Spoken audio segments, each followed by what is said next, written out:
Normally, when we talk about two past events, the order matters. But our teachers have always said, the past perfect comes after and before. And they are right, well, in most cases. But what if I told you that the past perfect, in some cases, can come after before? What happens when one action was supposed to finish before another, only to be cut short? Stay tuned as we delve deeper into the fascinating world of this exception. First, let's dive into the depths of the past perfect tense. A tense that's easy to understand once you grasp its structure, which is had plus the past participle of a verb. Picture it like a time machine. It lets you travel back to two completed actions in the past. Take this sentence, for example. I had finished my meal before the waiter took my plate. Compare this with the following sentence. The waiter took my plate before I had finished eating. Here, two actions happened. First, you were eating, and then the waiter took your plate. But the past perfect tense, I had finished, indicates that the action of finishing your meal was supposed to happen before the waiter took your plate. It's like a twist in a time travel movie, where the expected sequence of events gets a little scrambled.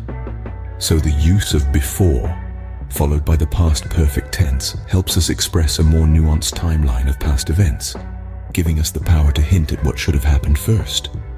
As you can see, the structure helps us express a more nuanced timeline of past events. Now, let's elaborate on this special use of the past perfect tense with before. This combination is like a secret handshake in the world of grammar.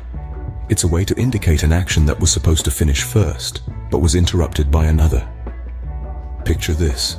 You're in the middle of a captivating story, building up to the climax, when suddenly, she went out before I had finished my sentence.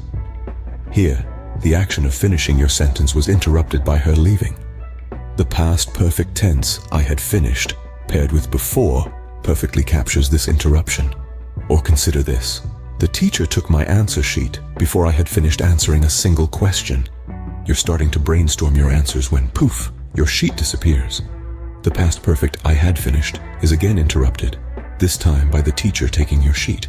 So the next time you want to indicate an interrupted action in the past, remember to use the past perfect tense with before. Let's quickly recap what we've learned today. We've navigated the world of past perfect tense, understanding its formation and usage. We also delved into its special relationship with before, which signifies an interrupted action. Picture this. The waiter took my plate before I had finished eating. Here, the act of finishing eating was interrupted by the waiter. Let's keep these concepts at our fingertips. Thank you for joining us in this exploration of the past perfect tense. Keep practicing and soon you'll master this and many more English grammar rules.